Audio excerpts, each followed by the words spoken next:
empezar. A ver, y ahí ya estamos grabando. Cuando gustes podemos empezar. Hola, muy buenos días. Sean todos bienvenidos a Punto Legal, el espacio donde podemos hablar de los temas más relevantes de la materia de ciencias penales.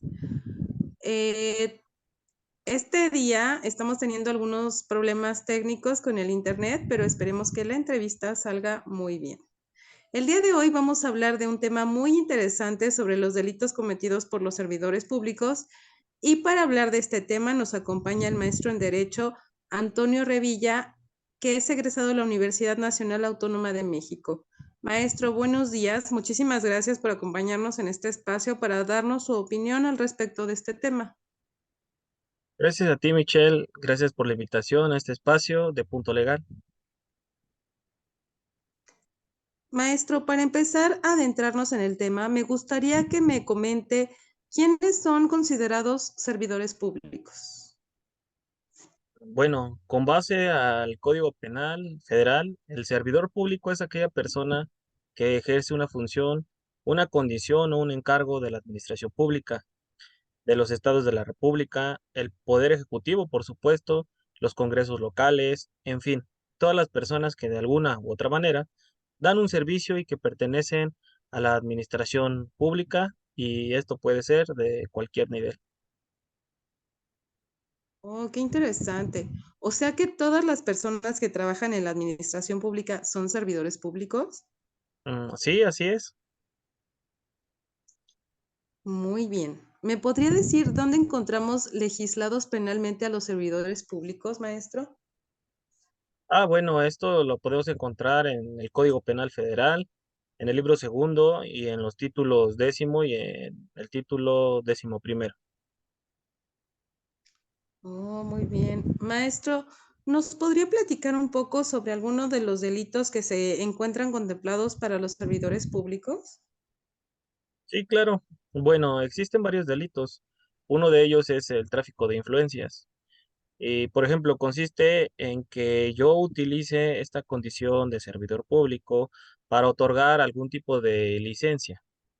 Estamos hablando que utilizo mi condición de servicio para otorgar este beneficio a alguna otra persona. Eh, de los más usuales, este beneficio es de los más usuales. Esta práctica que se hace es de lo que más se ve. Como yo te comento, entonces está el uso indebido también de la condición de servidor público.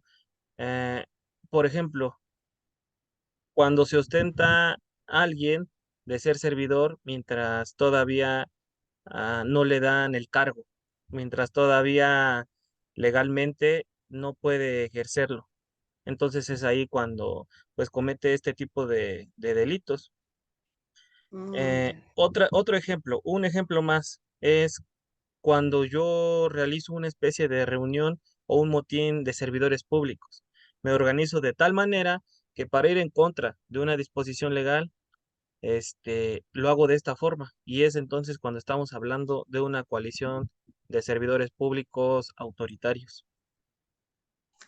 Ay, ok, qué interesante. Entonces, maestro, ¿cuál sería la definición? Bueno, el abuso de autoridad es cuando, por ejemplo, yo como servidor público utilizo la fuerza o la violencia y la disposición legal de forma ilegítima en contra de una persona o de un ciudadano, en este caso. Una cuestión muy peculiar, porque hasta donde podríamos distinguir, se está utilizando la fuerza de manera legítima o ilegítima también. Y bueno, si me permites comentar, esto se presenta mucho en forma de abuso o en exceso, se presenta de una manera constante. Esto es a lo que muchos llamamos impunidad, el famoso abuso de autoridad, porque por un lado lo hemos vivido y por un lado hemos vivido muchos casos de estos abusos, y por otro Ujú. lado, la impunidad es la que vemos que vive la gente y a veces no puede hacer nada por diferentes condiciones, y es por eso de ahí en donde se vuelven autoritarios los servidores públicos y pues bueno, queda que hagan ciertas investigaciones. Ujú.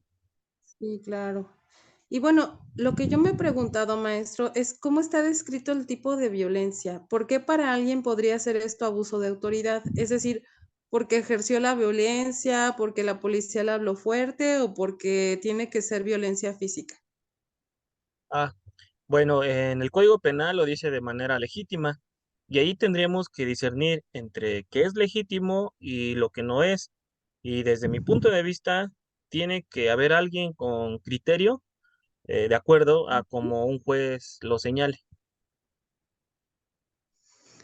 Muy bien.